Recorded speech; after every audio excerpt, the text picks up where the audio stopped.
প্রতিটি যুগের ক্রিকেটে এমন কিছু অধ্যায় থাকে যা সময় যত কেটে যাক হৃদয় থেকে মুছে যায় না। আজ সেই এক অধ্যায়েরই নতুন রূপ দেখল বিশ্ব। অস্ট্রেলিয়ার মাটিতে পরপর 2 ম্যাচে পরাজয়ের পর যেখানে ভারতীয় দল ছিল চাপে, সমালোচনা চারদিক থেকে ঘিরে ফেলেছিল দলকে, সেই জায়গা থেকেই উঠে দাঁড়ালো 2 অভিজ্ঞ সৈনিক, রোহিত শর্মা এবং বিরাট কোহলি। হ্যাঁ বন্ধুরা, এই 2 মহারথীর 168 রানের অবিচ্ছিন্ন জুটি ফিরিয়ে দিল ভারতের সম্মান, গৌরব এবং আত্মবিশ্বাস। আর সেই গল্পটাই আজ আমরা বলবো। সিডনিতে রোকো জুটির শেষ মহাকাব্য। সিরিজের প্রথম 2 ম্যাচে টানা হার, দলের মনোবল একদম তলানিতে। নতুন কোচ গৌতম গম্ভীর এবং তরুণ অধিনায়ক শুভমান গিলকে নিয়ে পরীক্ষামূলক এক দলের পরিকল্পনা তখন প্রশ্নের মুখে। গম্ভীরের কড়া নীতি, গিলের অভিষেক নেতৃত্ব, আর তার মাঝখানে দলের 2 অভিজ্ঞ রোহিত ও কোহলি। দুজনেই ছিলেন যেন সময়ের বিরুদ্ধে লড়াইয়ে। প্রথম 2 ম্যাচে 0 রান করে সমালোচনার তুফানে উড়ে গিয়েছিলেন কোহলি।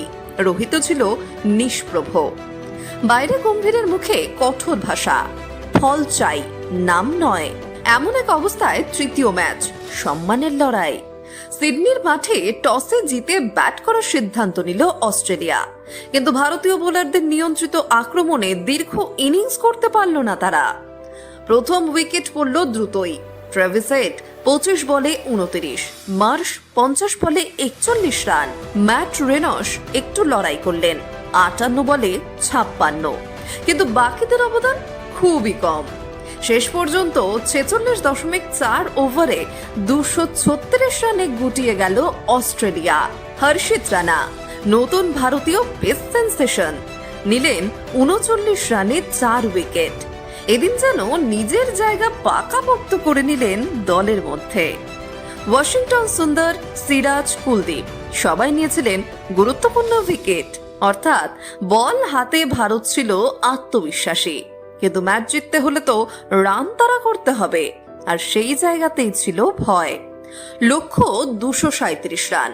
সিডনির মাঠ আলো ঝলমলে গ্যালারি, আর মিচেল স্টার্কের প্রথম ওভার থেকেই আগুন ছড়ানো গতি। ওপেন করতে নামলেন শুভমান গিল। অধিনায়ক হিসেবে প্রথম জয় খোঁজা তার জন্য বড় চ্যালেঞ্জ। 26 বলে 24 রান করে যখন আউট হলেন, তখন স্কোরবোর্ডে 43 রান। তারপর মাঠে নামলেন 2 প্রাক্তন অধিনায়ক, রোহিত শর্মা ও বিরাট কোহলি। দুজনের চোখে তখন একটাই ভাষা, আজ আমাদের দিন। প্রথম দিকে দুজনেই ছিলেন সাবধানী। রোহিত বল দেখছিলেন মনোযোগ দিয়ে, কোহলি খেলছিলেন সময় নিয়ে। তারপর ধীরে ধীরে শট আসতে শুরু করলো। রোহিতের কভার ড্রাইভ, কোহলির ক্লাসিক স্ট্রেট ড্রাইভ। প্রতিটি শট যেন দর্শকদের নতুন করে মনে করিয়ে দিল এটাই ভারতীয় ক্রিকেটের সোনালী যুগ। রোহিত 50 পার করলেন 67 বলে, কোহলি তখন 30-এর ঘরে। দুজনের বোঝাপড়া ছিল দুর্দান্ত। সিঙ্গল, ডাবল, চাপ মুক্ত ব্যাটিং। 13তম ওভারের পর থেকেই অস্ট্রেলিয়ার বোলাররা ক্লান্ত। মিচেল স্টার্ক, হেজলউড, এলিফ কেউই তাদের পরিকল্পনায় সফল হতে পারলেন না। শেষ পর্যন্ত 38.3 ওভারে লক্ষ্য পেরিয়ে গেল ভারত। রোহিত অপরাজিত 121, 125 বলে। কোহলি অপরাজিত 74, 81 বলে। এটা শুধু ইনিংস নয়, এটা ছিল উত্তর। সমালোচকদের সময়ের আর ভাগ্যের বিরুদ্ধে এক জবাব। ম্যাচ শেষে রোহিত ও কোহলিকে দেখা গেল গিলক্রিস্ট ও রবি শাস্ত্রীর সঙ্গে কথা বলতে।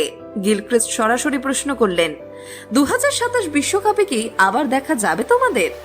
রোহিত মুচকি হাসলেন, উত্তর দিলেন না। কোহলি শুধু বললেন, ধন্যবাদ অস্ট্রেলিয়া। এই নীরবতা অনেক কিছু বলে দিল। সম্ভবত এটাই ছিল তাদের শেষ অস্ট্রেলিয়া সফর। রোহিত বললেন, 2008 সালের প্রথম সফরের কথা মনে পড়ছে। সেই সময়কার মজা আজও ভুলি না। জানি আর ফিরবে না সেই দিনগুলো। পাশে কোহলি নীরবে মাথা নেড়ে সম্মতি জানালেন। এ যেন এক যুগের পর্দা নামা, ভারতীয় ক্রিকেটের রোকো অধ্যায়ের এক আবেগময় দৃশ্য। ম্যাচ শেষে সাংবাদিক বৈঠকে শুভমান গিলের সামনে সবচেয়ে বড় প্রশ্ন, রোহিত ও কোহলির ভবিষ্যৎ।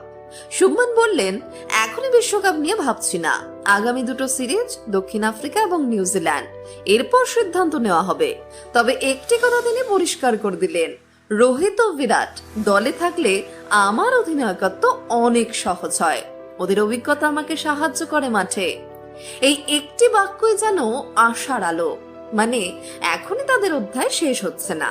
ভারতের সামনে এখন বড় ব্যস্ততা, আগামী 2 বছরে 21টি একদিনের ম্যাচ দক্ষিণ Africa, New Zealand, Afghanistan, West Indies, Sri Lanka, England, সব দলের বিরুদ্ধে লড়াই অপেক্ষা করছে। রোহিত কোহলি যদি এই ম্যাচগুলোতে ধারাবাহিক পারফর্ম করেন তাহলে 2027 বিশ্বকাপের টিকিট তাদের নাগালের মধ্যেই। কিন্তু প্রতিযোগিতা তীব্র, তিলক বর্মা, যশস্বী জয়সওয়াল, শ্রেয়স আইয়ার সবাই প্রস্তুত নতুন যুগের সূচনা করতে। তাই রোহিত কোহলির জন্য প্রতিটি ম্যাচ এখন এক একটা পরীক্ষা। তাদের নামই যথেষ্ট নয়, প্রয়োজন ধারাবাহিক পারফরমেন্স। রোকো শুধু 2 ক্রিকেটার নয়, তারা ভারতীয় ক্রিকেটের এক যুগের প্রতীক। একজনের শান্ত শট, অন্যজনের আগুনে মনোভাব, দুজনে মিলে যেন ইন ইয়াং এর মতো সম্পূর্ণতা। এই যুগে যখন ক্রিকেট শুধু যুবাদের খেলা হয়ে যাচ্ছে, তখন তারা প্রমাণ করলেন অভিজ্ঞতা কখনো পুরনো হয় না, যদি মন এখনো তরুণ থাকে। সিডনির রাতটা ছিল আবেগে ভরা, রোহিতের 100 রান, কোহলির অর্ধ 100 রান, গম্ভীরের মুখে প্রশান্তির হাসি, আর শুভমানের প্রথম জয়, সব মিলিয়ে যেন এক সিনেমার মতো সমাপ্তি।